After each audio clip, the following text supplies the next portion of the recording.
The little girl grabbed the man's arm and asked, "Can you adopt me?" His answer made, "Welcome back, everyone. Before we dive into this incredible story, make sure you hit that subscribe button, drop a like, and let me know in the comments which state you're watching from. Now, let's get into it." Her small fingers were trembling as she pulled at the stranger's coat. Tears ran down her cheeks, her voice cracking with every syllable. "They hurt my mom. She's dying." The entire room went quiet. Glasses stopped clinking. Every pair of eyes turned toward her. But the man she had chosen to plead with was no ordinary stranger. He was the most feared crime lord in the entire city, and what he did next would stay with everyone who witnessed it forever. Stay until the very end because this story will shake you to your core.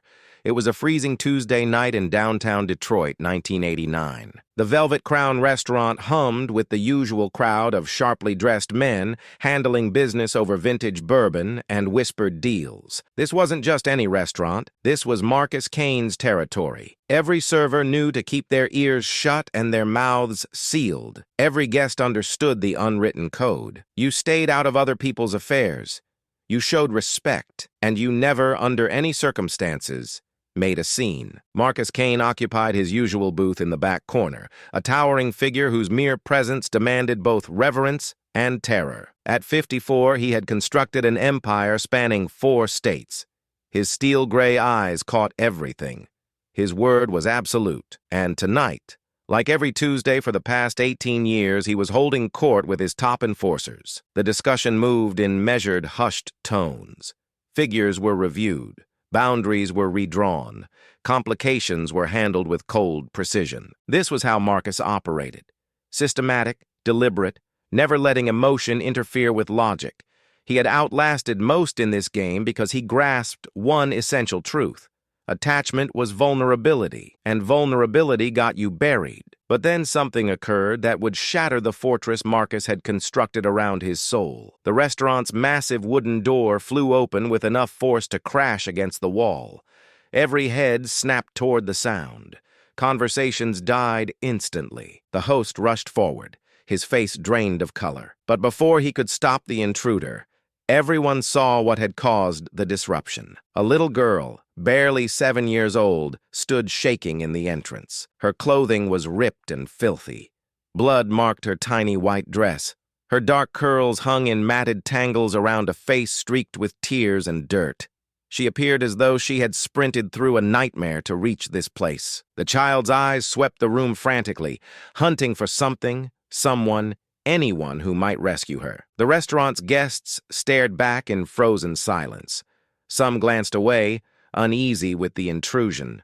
Others murmured among themselves, irritated that their evening had been interrupted by what they presumed was some homeless child begging for scraps. But the little girl wasn't searching for charity. She was searching for a savior. Her gaze settled on Marcus Kane's table, and something in those pure brown eyes recognized authority when she saw it. Perhaps it was how the other men deferred to him. Perhaps it was the tailored suit or the platinum watch catching the light. Or perhaps, just perhaps, it was something deeper, a child's raw instinct, identifying the one person in that room capable of actually doing something. Without pause, she sprinted directly toward him. The room held its collective breath. Marcus's bodyguards stiffened, hands drifting instinctively toward their jackets. This was unheard of. Nobody approached Marcus Kane uninvited, certainly not like this. But before anyone could intervene, the little girl reached Marcus's table and seized his sleeve with both hands. Her tiny fingers gripped the expensive material as though it were her only hope. And then she spoke words that would haunt Marcus for the remainder of his days. "They hurt my mom. She's dying." The quiet that followed was suffocating. You could have heard a needle hit the floor in that restaurant. Every eye fixed on Marcus, waiting to see how the infamous crime boss would respond to this unprecedented moment. His legend was forged on being unreachable,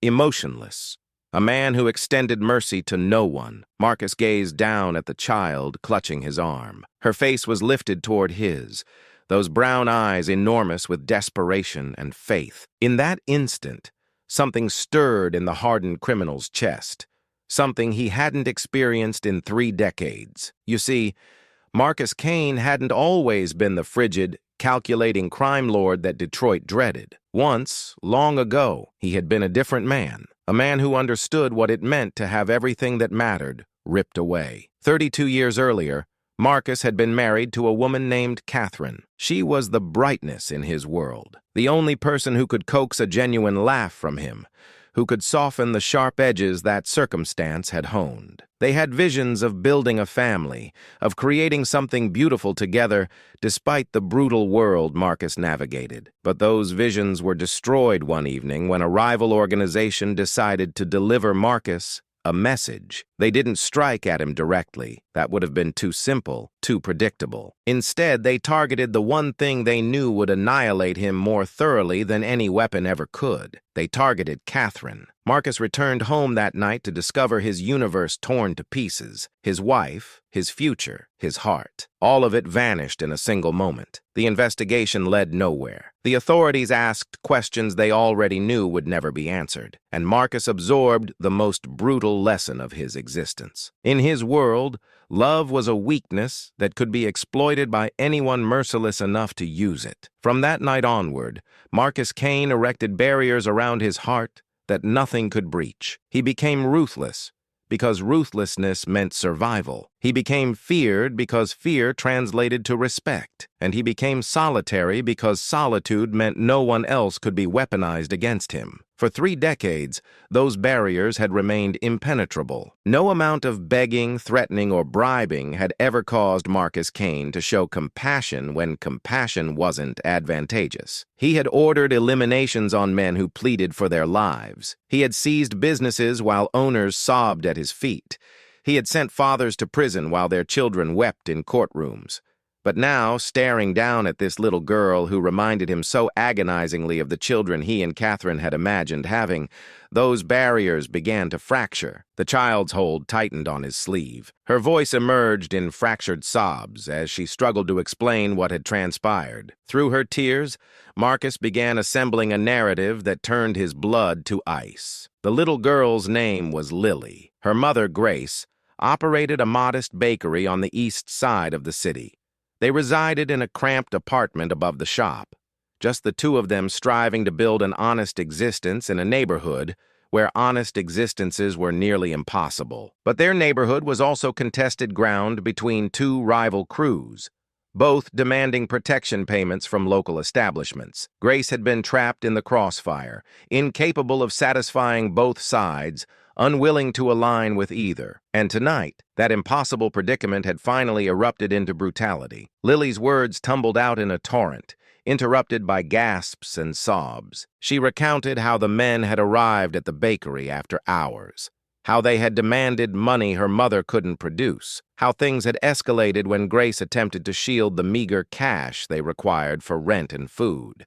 And then Lily described something that caused even Marcus's hardened associates to shift uneasily in their seats. The men had beaten her mother senseless and abandoned her bleeding on the bakery floor. Lily had concealed herself behind the display case, watching in horror as they demolished the place, obliterating everything her mother had labored so hard to establish. When they finally departed, laughing about teaching the neighborhood a lesson, Lily had emerged to find her mother scarcely breathing. "I tried to wake her up," Lily whispered, her small voice splintering. "But she won't open her eyes.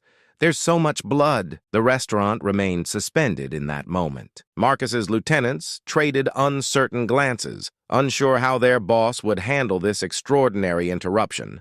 Some of the other patrons had started whispering among themselves, clearly uncomfortable with the scene materializing before them. But Marcus Kane wasn't contemplating his reputation or his image. He wasn't calculating the business ramifications of inserting himself into what was clearly gang violence on someone else's turf. For the first time in 30 years, Marcus was thinking with his heart rather than his head. He gazed down at Lily, this courageous little girl who had somehow mustered the bravery to burst into the most perilous restaurant in Detroit and approach the most feared man in the room. She could have contacted the police, could have summoned an ambulance, could have fled to neighbors or relatives. Instead, she had selected him. A child's frantic instinct had guided her directly to the one person who possessed the power and resources to genuinely make a difference. "What's your name, sweetheart?" Marcus asked, his voice softer than anyone in that room had ever heard it. Lily, she managed between sobs. Lily Thompson. Marcus nodded deliberately, then looked up at his bodyguard, Victor Ross. Bring the car around, he said quietly.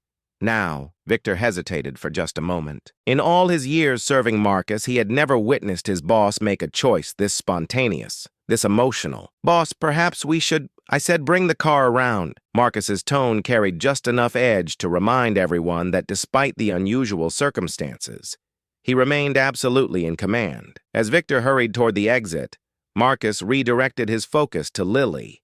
With surprising tenderness for a man his size, he knelt beside her so they were at eye level. His imposing frame dwarfed the tiny girl, yet somehow his presence seemed to soothe rather than frighten her. Lily, I need you to listen to me very carefully, Marcus said, his voice steady and composed. I'm going to help your mama, but first I need you to tell me exactly what these men looked like. Can you do that for me? Lily nodded eagerly, relief washing over her features at the promise of assistance.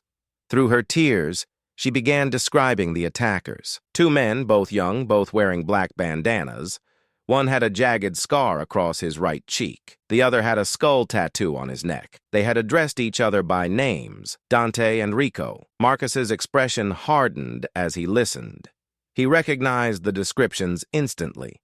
Dante Cross and Rico Mendez, mid-level muscle for the Black Vipers, a gang that had been attempting to encroach on territory that had been neutral ground for over a decade. They were notorious for their savagery, their readiness to harm innocent people to prove their point. But what they had done tonight was different. What they had done tonight was personal. Marcus rose, his decision finalized. James, he called to one of his lieutenants, contact Dr. Patel. Tell him to meet us at Mercy General with everything he needs for emergency surgery.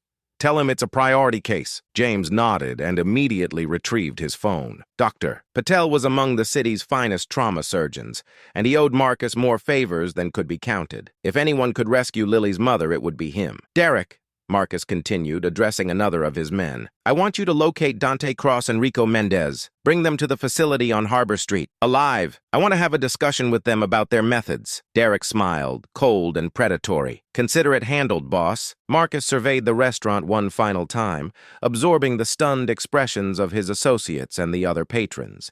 He knew this moment would be discussed for years to come. The night Marcus Kane showed mercy, the night the stone-cold crime lord let a little girl thaw his heart. But he didn't care about any of that anymore. All he cared about was the small hand that slipped into his as Lily gazed up at him with absolute trust. Is my mama going to be okay? She asked in a tiny voice. Marcus squeezed her hand gently. I'm going to make sure she is, he promised, and Marcus Kane never made promises he couldn't honor. The drive to the bakery consumed 14 minutes through Detroit's crowded streets. Marcus sat in the rear of his black sedan with Lily beside him, her small body finally unwinding for the first time in hours. She had ceased crying, though her eyes remained wide and vigilant. Every few seconds she would glance up at Marcus as if confirming he was still present, still dedicated to helping her. Victor drove with the expertise of a man who had maneuvered Detroit streets under pressure countless times. Behind them, two additional vehicles followed. One transporting Dr. Patel and his medical equipment, the other filled with Marcus's most reliable men. As they arrived at the bakery, Marcus could perceive the devastation immediately. The front window had been destroyed. Bread and pastries lay strewn across the sidewalk, crushed beneath careless feet. The sign that had once proudly displayed Grace's Bakery hung damaged and askew. But Marcus's attention was locked on what lay inside. Lily's grip intensified on Marcus's hand as they exited the car. The frigid night air carried the aroma of ruined flour and shattered aspirations. Through the demolished storefront, they could observe a figure lying motionless on the floor among scattered ingredients and toppled displays. Grace Thompson lay crumpled behind the counter, her auburn hair spread across the tile floor like spilled wine. Blood pooled beneath her head, and her breathing came in shallow, erratic gasps. Marcus had witnessed enough violence in his lifetime to recognize she was slipping away rapidly. Dr. Patel rushed past them, his medical bag already unzipped. He knelt beside Grace, his trained hands moving swiftly to evaluate her injuries. Severe head trauma, he muttered, checking her pulse. Possible internal bleeding. We need to transport her immediately. Marcus watched as the doctor labored, but his attention was split. Lily stood paralyzed in the doorway, her small frame quaking as she absorbed the destruction of everything she knew. Her home, her mother's life's work. All of it lay in shambles around them. "Lily, listen to me," Marcus said, crouching down to meet her eyes. "The doctor is going to look after your mama, but I need you to remain strong for her, okay?" The little girl nodded, though tears continued flowing down her cheeks. "Will she remember me when she wakes up?" The question struck Marcus more forcefully than any bullet ever had. He thought of Catherine, of all the words left unspoken, all the moments stolen by violence. "She'll remember," he said firmly, "and she'll be so proud of how courageous you were tonight." As the paramedics transferred Grace onto a stretcher, Marcus's phone vibrated. Derek's voice came through, crisp and businesslike. "Boss, we located them. Dante and Rico were at a club on Jefferson bragging about their work tonight. They're secured at the facility." Marcus's jaw clenched. The fury that had been smoldering beneath his protective instincts began to emerge. These weren't merely random criminals anymore. They were the men who had subjected a 7-year-old girl to a nightmare. They were the reason Grace Thompson might never witness another dawn. "Good," Marcus replied, his voice lethally calm. "I'll be there after I get Lily settled." The journey to the hospital passed in a blur of sirens and Lily's whispered prayers. Marcus found himself holding the little girl's hand as she spoke to her unconscious mother, telling her about the kind man who was going to help them, promising to behave if she would just awaken. At the hospital, Dr. Patel vanished into surgery while Marcus made arrangements. Lily would remain in a private room adjacent to her mother's, around-the-clock security, the finest pediatric care available. Expense was irrelevant when it came to protecting this child. But as Marcus tucked Lily into the hospital bed, he understood his night was far from concluded. The little girl had drifted off, clutching a stuffed rabbit one of the nurses had brought her. Exhaustion had finally claimed her small body. She appeared so tranquil, so innocent, so different from the shattered child who had stumbled into his restaurant hours earlier. Marcus stepped into the corridor and retrieved his phone. "Bring the car around, Victor. It's time to visit our guests." The facility on Harbor Street was one of Marcus's more secluded properties. No neighbors to detect sounds, no windows for light to escape, just reinforced concrete walls and the kind of seclusion that permitted serious conversations. Dante Cross and Rico Mendez sat bound to chairs in the center of the vacant space, their earlier arrogance replaced by the kind of terror that came with recognizing your circumstances had deteriorated from dire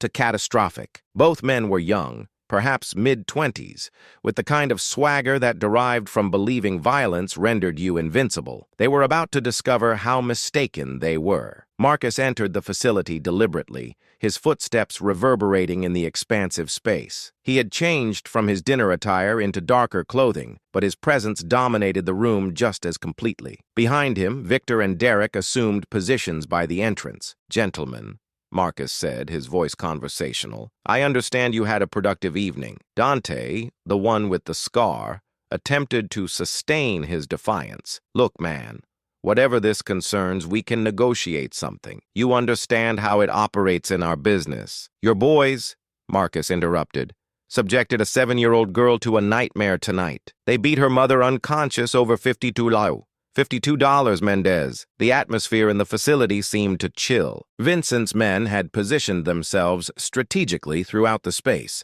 and Dante's crew was beginning to comprehend that this meeting might not conclude with the customary handshake and territorial agreement they had anticipated. "The woman was delinquent on her payments," Dante said, his voice losing some of its earlier assurance. 3 months overdue. We provided ample warnings." Marcus stepped closer, and despite being surrounded by his own men, Dante instinctively retreated. There was something in Marcus's eyes that spoke of violence more ancient and profound than anything Dante had ever encountered. A variety of controlled rage that made the young gang leader's petty cruelties resemble children pretending to be monsters. 3 months. Marcus said thoughtfully. "Tell me, Cross, do you understand what Grace Thompson does for a living?" "She operates some bakery," Dante replied, bewilderment evident in his voice. "She operates a bakery that barely generates enough to cover rent and utilities. She works 17-hour days baking bread for families she'll never meet, birthday cakes for celebrations she'll never attend, wedding pastries for couples who possess what she lost when her husband died in a factory accident 4 years ago. Marcus's voice remained measured, but something was building beneath the composed surface, like pressure in a vessel approaching its rupture point. She's been behind on your extortion money because she spent her last savings on medicine for Lily when the girl had bronchitis last winter. She chose her daughter's health over your protection racket, and somehow you concluded that made her legitimate prey for your thugs. Dante attempted to interject, but Marcus continued as though he hadn't spoken. Do you understand what that little girl did tonight, Cross? After she witnessed your men beat her mother unconscious. After she observed everything she knew demolished. She didn't contact authorities. She didn't summon emergency services. She walked 15 blocks through the most dangerous section of the city. A 7-year-old girl alone in the darkness to locate someone who could help. Marcus extracted Lily's crayon drawing again, elevating it so everyone in the facility could observe it. This is what bravery looks like, Cross. This is what genuine strength is. A child who refuses to abandon the person she loves most in the world. The silence that ensued was crushing.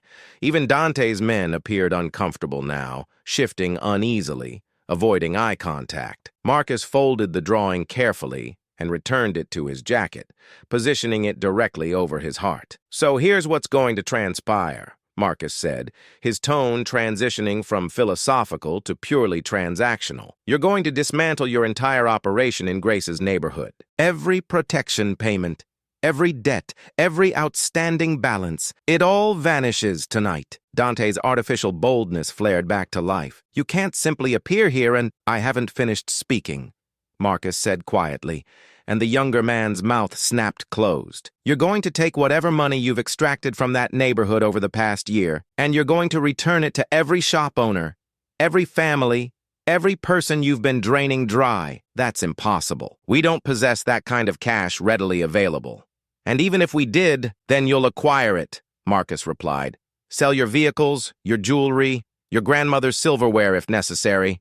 Rob your own distributors for all I care, but those people are receiving their money back. Marcus advanced until he was standing directly before Dante, close enough that the younger man had to crane his neck to maintain eye contact. And if I learn about any of your people operating within 12 blocks of Grace's bakery ever again, if so much as one of your boys loiters in her neighborhood, I will personally introduce you to the variety of consequences your parents should have instilled years ago. 6 months later, Grace Thompson stood behind the counter of her renovated bakery, watching through gleaming new windows as her daughter Lily played in the small garden Marcus had constructed behind the building. The Black Vipers had evaporated from the neighborhood entirely, their former territories now under the quiet protection of men who comprehended the distinction between power and brutality. Marcus still visited every Tuesday, not as the feared crime lord of Detroit, but as the man who had chosen to let a little girl's courage fracture his heart. Grace would prepare fresh coffee. Lily would display her latest drawings. And for a few precious hours, the three of them would gather together like the family none of them had dared to imagine possible. The city murmured about the night Marcus Kane rescued a child and recovered his soul. But Lily understood the truth that the adults had overlooked entirely. She hadn't saved her mother by locating the most dangerous man in Detroit. She had saved him by demonstrating that even the most fortified heart could choose love over fear. Sometimes the smallest hands carry the greatest power to transform everything. Thanks for watching, and remember to subscribe for more incredible true stories that prove humanity still exists in the darkest places.